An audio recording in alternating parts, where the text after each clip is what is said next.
Namilipit nga pala ako sa sobrang sakit ng likod ko kaninang umaga. Hi guys, ako si Bok, lumaking mahirap pero mataas ang pangarap. 2:30 ng madaling araw, dinala ko si mama sa CR at ginising niya ako. Kaya ito, naghugas na din ako ng plato. Tapos alas 6, ginising na ako ulit ni mama. Eto nga, dito ko na naramdaman yung sobrang sakit ng likod ko. Tapos noon, nung medyo nawala, nasikaso ko na sila. Bali nagluto muna ako ng almusal. Tapos bibigyan ko na rin siyempre itong tita ko at papakainin na rin si mama. Dahil nga eto, araw ng Huwebes ngayon at may hakot ng basura.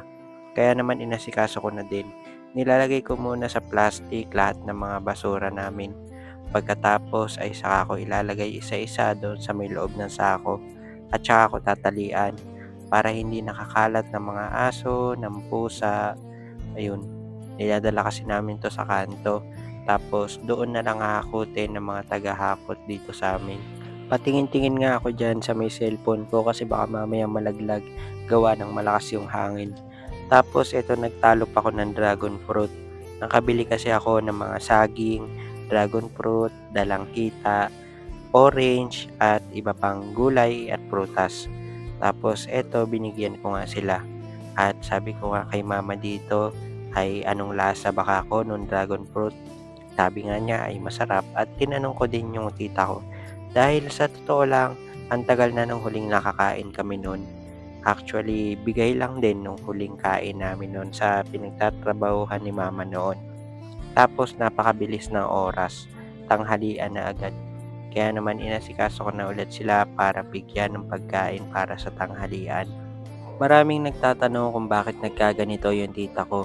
Ang sagot po ay dahil sa kakulangan namin sa pagkain at pinansyal.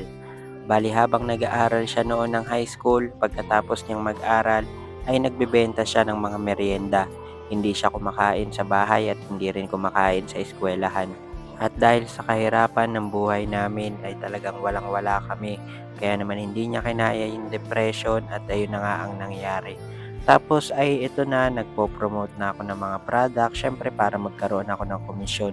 Bandang hapon nang lumabas ako para bumili sana ng merienda, ay nakita ko yung mga naghahakot ng basura. Kaya naman dahil maraming dumarating na blessing sa amin, ay syempre shinare ko na rin sa kanila. At eto nga pala si Ate Pina.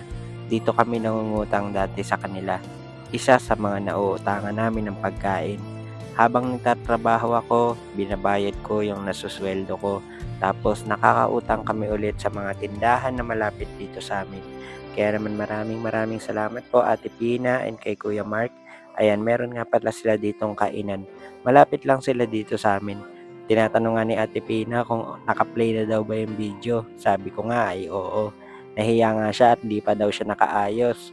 Tapos eto, binigyan ko na ng merienda yung tita ko at pati na rin si mama. O paano, hanggang dito na lang. Salamat sa inyo.